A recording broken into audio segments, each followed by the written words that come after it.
What's going on? Jake here with Uncommon EDC. Today we're going to be talking about a couple knives. The focus, the inspiration of this video is really with the knife on the left, but I really just wanted to compare it to the knife on the right. I've already made a video on that one, but their histories are so intertwined and I'm going to be referencing back to that one so often that it really just made sense to show both of them in this video, and that'll make a lot more sense as we get into it. Now, one of these is brand new. The other is, I'll say, less new. I hesitate to say old just because it's about the same age as I am, but let's start with that new one. So this is the C.Risner Indian Head Engineer in smooth red camel bone. This just released about a week ago in this red camel bone as well as a Kyanite option. Both are beautiful, but I think this one's absolutely stunning. I think I made the right choice when it came to cover options.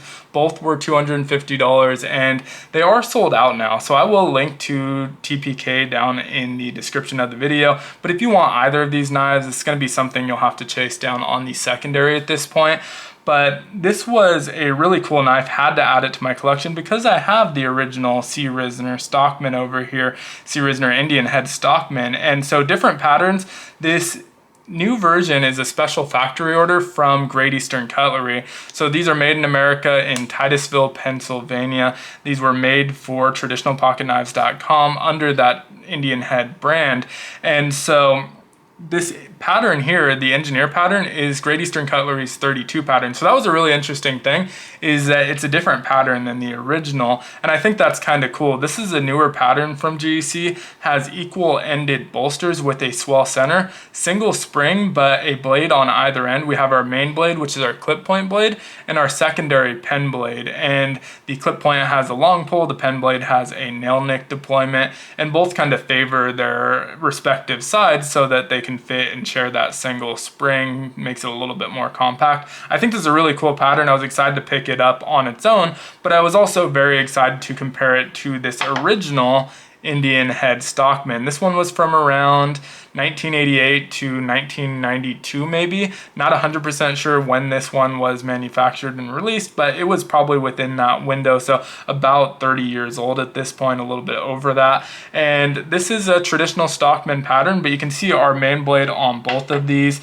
is that clip point style blade. We have a very kind of nice matching covers, and that wasn't really an intentional thing. I mean, I'm sure it was somewhat intentional, but these originals were released in other cover options, so it's not like the red acrylic was the only option. But for me, really wanted to kind of match up those two covers, and so both of them did match up pretty well. I think this red camel bone looks great with it though.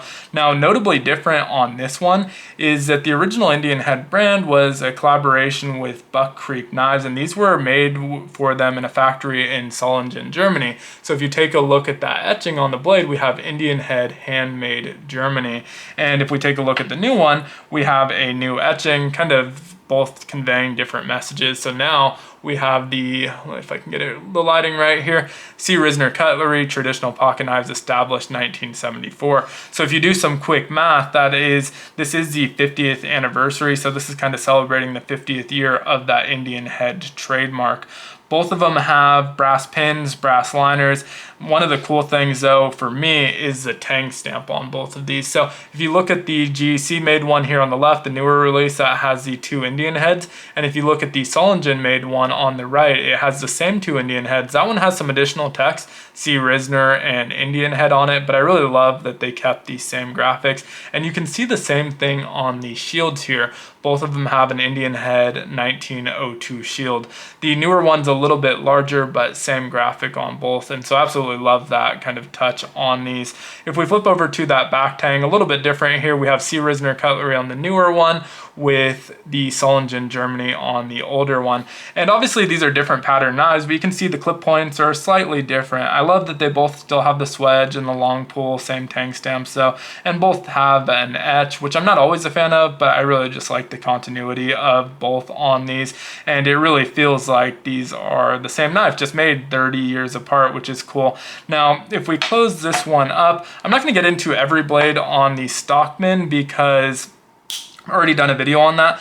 Worth noting, no half stop on this. And then the secondary and tertiary blade, both use a nail nick, which is worth noting because on this one, we do have a half stop and our secondary pen blade also uses a nail nick. So kind of stayed with the same theme there as well. Now our pen blade, we have carbon on one side stamped in there as well. This is a 1095 high carbon steel on both these blades, obviously. And then we have our model designation on the front side here. And so if you're not familiar with GEC's coding system, that 32 indicates that this is that engineer pattern that I mentioned earlier. The 1 is telling you what type of blade the main blade is. So they only tell you the main blade in that code. So 1 stands for clip point and all the other numbers are assigned to different blade shapes. The 4th number there, that 2, is indicating that we have 2 blades. And then the last 2 numbers, 24, indicates that this one was manufactured in 2024. And so all just kind of giving you information about the knife, all going to match the tube as well, which we'll take a look at in a bit. Besides that, on this knife, we're looking at a closed position of 3.875 inches, very similar to what we had on our Stockman. Our clip point blade is about 2.75 inches, again has that long pull. About 2.5 inches of cutting edge if you factor in our tang and our sharpening choil.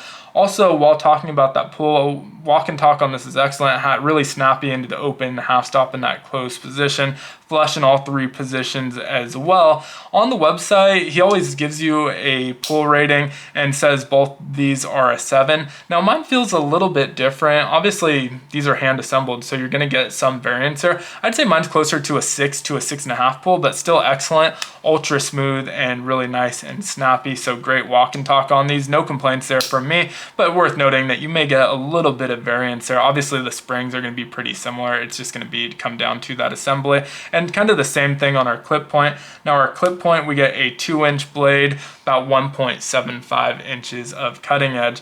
Now this bone version, I weighed in at 2.7 ounces. I think he listed the Curanite version at 2.4 ounces. So it makes sense that that acrylic material is going to be a little bit lighter than a bone material. And so really excellent dial on here. We have brass pins, pretty flush across the board with the exception of my top pin, which is a little bit deep set. I always say I prefer that over it sticking out a little bit, which is going to cause more problems in the long run. Didn't cause any damage to the bone with it being set in so deeply or anything like that though. Really consistent die job on both sides. I have some other camel bone from GEC in blue camel bone, and I love the way that looked, which kind of told me I'd probably like the way this looked as well. Obviously it's going to depend on how well that die takes, but absolutely beautiful and meshes really well with the acrylic that we got on this Stockman. I think Curanite probably would have been a slightly more appropriate if I wanted to match them up, since both are kind of synthetic materials versus a natural material, but I just love the way that camel bone looks. Flush springs, flush liners, we have brass liners, brass pins. You can see the new version has fluted bolsters where the old one did not. However, it did have pinch bolsters where the new one does not. So those are kind of our similarities there. And that's really it for the knife. I'm not going to do like a review on this or anything. Like I said, you can't really buy any of these anyway. So if you want one, you're going to be tracking it down on the secondary, and you'll be able to ask for videos and pictures on fit and finish and things like that. In addition to the knife itself, we got these pins, which isn't something you would have gotten with the original Indian head knives, but something you do occasionally get with GEC, and I'll grab a couple of those examples to take a look at here in a moment. But it was cool, you get 2 pins actually. So you get the C.Risner Indian Head 1902 as well as that traditional pocketknives.com pin, and these are just kind of extras that get added into the tube. I always love seeing them. Don't really do anything with them yet. I need to start doing something with them. I've got to make like a cloth or something, but like I said, you do occasionally get these with other GEC knives. You don't get them with all of them, but I always like getting them because they usually have some unique artwork that's unique to that specific knife, and sometimes even the specific covers that you're getting. And so they're just cool to have. Like I said, I need to make up like a cloth or a hank that I can frame and put these on. But so far, they're just kind of all living in a drawer. Definitely excited to get a couple new ones though. Now, in addition to that, it comes in the traditional GEC packaging. So on top, you'll see that model designation I talked about earlier, and then they tell you the cover material here as well. So smooth red camel bone. You'll also sometimes see an S for seconds. And so he did sell some seconds for a little bit cheaper. These were $250. I think the seconds were about $225. All just kind of cosmetic stuff. There was very, very limited stock of that though. I think there there was maybe only 7 of them if I remember correctly. But a really nice label on here, unique to this knife, has that 50th year banner under that hammer tested frozen forge and the traditionalpocketknives.com logo, 1095 carbon steel, and then underneath there it says special factory order, C.Risner Cutlery, Austin Jackson, who I guess I haven't even said that at this point, and some people may or may not know, Austin Jackson is Clarence Risner's grandson, and so that's where the relation comes in and kind of why it was such a cool thing to be able to add both these knives to my collection. I obviously already had the older one, but it was really important to me that I was able to get in on this drop because I really wanted to complete that. I love pairing knives and stuff like that. It just has its own built-in story to it, and besides having that built-in story, there's also a nice story here on the back. So we're already 10 minutes into the video. Feel free to tune out if you don't want to hear this story, but I'm going to read through it before we wrap up this video because it does give a lot of the history that I talked about in that other video that I haven't talked about here yet. So, C.Risner Cutlery, Indian Head trademark. First documented use of the Indian Head trademark was in March of 1974 under the Buck Creek brand. Knives by Miller Burns of Burns & Company of London, Kentucky. Mr. Burns imported the knives from Solingen, Germany. My grandfather was Clarence Risner, founder of C.Risner Cutlery and former president of the National Knife Collectors Association, NKCA. Beginning in 1978, Mr. Risner and Mr. Burns became good friends. Mr. Risner began freelancing Buck Creek knives and Indian head knives at knife shows. In December of 1986, Mr. Risner purchased the Indian Head trademark and began producing knives with the circular Indian Head 1902 shield and C.Risner Indian Head trademark stamped into the blade tangs. For years, I've wanted to bring back the C.Risner Indian Head knife. I'm truly honored to work with Bill Howard, founder of Great Eastern Cutlery, to produce the first ever USA-made Indian Head knife. Austin Jackson, grandson of Clarence Risner and owner of C.Risner Cutlery.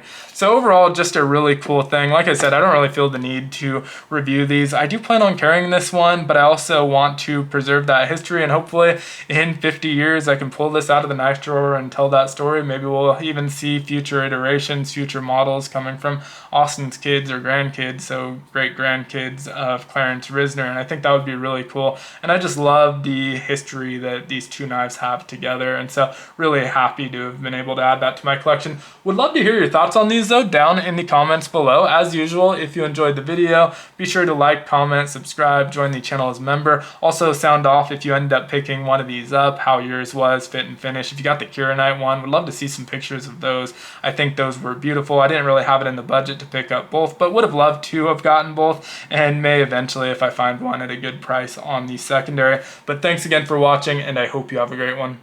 Take care.